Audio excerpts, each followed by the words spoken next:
قید رکھا ہے اور which is against humanity and against the laws of the US constitution as well. تو یعنی کہ یہاں پہ کیا ہم دیکھ رہے ہیں denial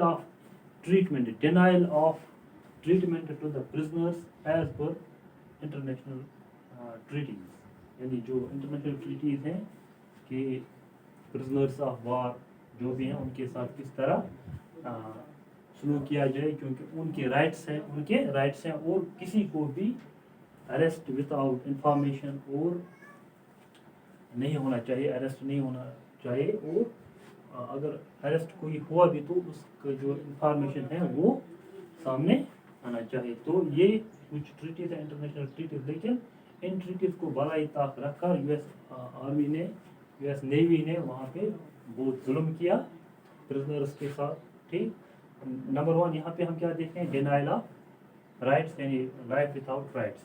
ٹھیک اس کے بعد آپ بہت سارے کنٹریز ایسے ہیں اس وقت بھی جہاں پہ مونارکل سسٹم آف گورنمنٹ میں ہے بادشاہ کے خلاف لوگ کچھ کہہ نہیں سکتے یا کہیں کہیں پہ ڈکٹیٹرشپ ہے لوگ اس میں لوگوں کے جو حقوق ہیں لوگ بات بھی نہیں کر سکتے ہیں اگر لوگ گورنمنٹ کو کرٹیسائز بھی نہیں کر سکتے ہیں. آدھی جگہوں پہ جو وومنس ہیں عورتیں ہیں ان کے جو حقوق ہیں وہ انہیں نہیں دیے جاتے ہیں.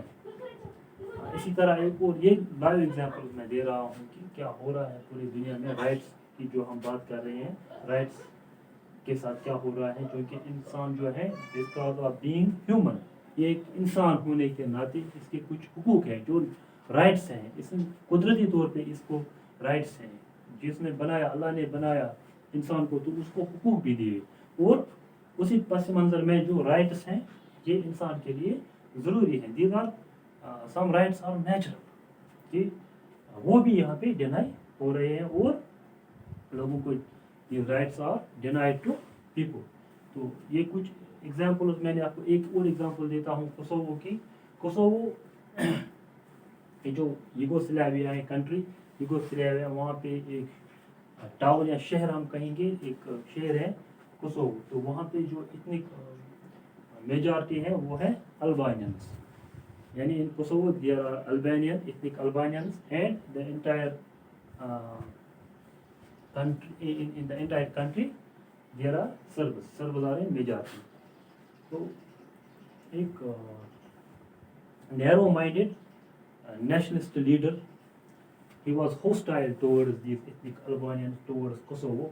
تو اس نے الیکشن میں اس نے الیکشن جیت کے اس کے بعد ان کے ساتھ بہت زیادہ ظلم کیا اور انہیں اغوا کیا انہیں مار ڈالا وہاں پہ میساکر ہوا لوگوں کو قتل عام کیا گیا لوگوں کا ان لوگوں کا البانین ایتھنک البانینس کا قتل عام کیا گیا. اور یہ 1999 کی بات ہے. پھر باقی جو ملک ہیں جو سویلائزڈ کہتے ہیں خود کو سویلائزڈ کہتے ہیں تو انہوں نے وہاں پہ انٹروین کرنے کے بعد اس میساکر کو روکا اور اس کے بعد یہ جو نیرو مائنڈڈ نیشنلسٹ لیڈر ہے اس کا نام ملوسیوک اس کا نام ہے. تو اس نے یہ میساکر کرایا اس اپنی جو فوج کے ہاتھوں وہ میساکر کرایا. اس کے بعد جب باقی ملکوں نے انٹروین کیا اور پھر وہ he lost the election and his cruel regime ended. تو اس طرح جو ہم نے دیکھے لائیو ایگزامپل کہ یہاں پہ ہم کیا دیکھتے ہیں ڈینائل آف رائٹس اینڈ اس صورت میں لائف ود آؤٹ رائٹس. اب میں آپ سے کہہ رہا ہوں کہ آپ خود کو امیجن کرو یہاں پہ آپ خود کو امیجن کرو یعنی کہ آپ گینٹانامو بے میں ایک پرزنر ہیں وہاں پہ آپ کے ساتھ کیا سلوک ہوا یا آپ اس ملک میں رہ رہے ہیں جہاں پہ آپ بات بھی نہیں کر سکتے ہیں جہاں پہ سارا جو سسٹم ہے منارک پہ ڈپینڈ ہے یعنی منارک جس کو چاہے جس طرح چاہے وہ کر سکتے ہیں. لوگوں کی آواز ہے یا لوگوں کے حقوق ہیں اس کا کوئی اہمیت نہیں کوئی ویلیو نہیں ہے. آپ خود کو تصور کرو آپ یہاں پہ رہ رہے ہیں اور یا آپ یہاں کوسوو میں رہ رہے ہیں تو پھر آپ کا جو ذہن ہے you will desire, آپ چاہو گے کہ ایک ایسا سسٹم ہونا چاہیے جو کہ which assures security, dignity and fair play. یعنی کہ ایک آپ چاہو گے اس صورت میں کہ ایک ایسا سسٹم ہونا چاہیے جس میں جو انسان ہیں، جو لوگ ہیں، انہیں ڈگنیٹی، سیکیورٹی اور ان کے ساتھ اچھا سلوک ہونا چاہیے. یعنی کہ آپ کیا کون سی بات کر رہے ہیں؟ رائٹس کی بات کر رہے ہیں آپ. ہم ابھی پڑھیں گے واٹ آر رائٹس. پہلے میں بیک گراؤنڈ میں آپ کو بتا دیتا ہوں کہ یہ جو آپ تصور کر رہے ہیں خود کو یہاں پہ، پھر آپ چاہو گے you will desire a system where security, dignity and fair play is assured to everyone. Fair play is assured to everyone. What is that system? That system is such a system where the rights are protected and safeguarded. Which rights?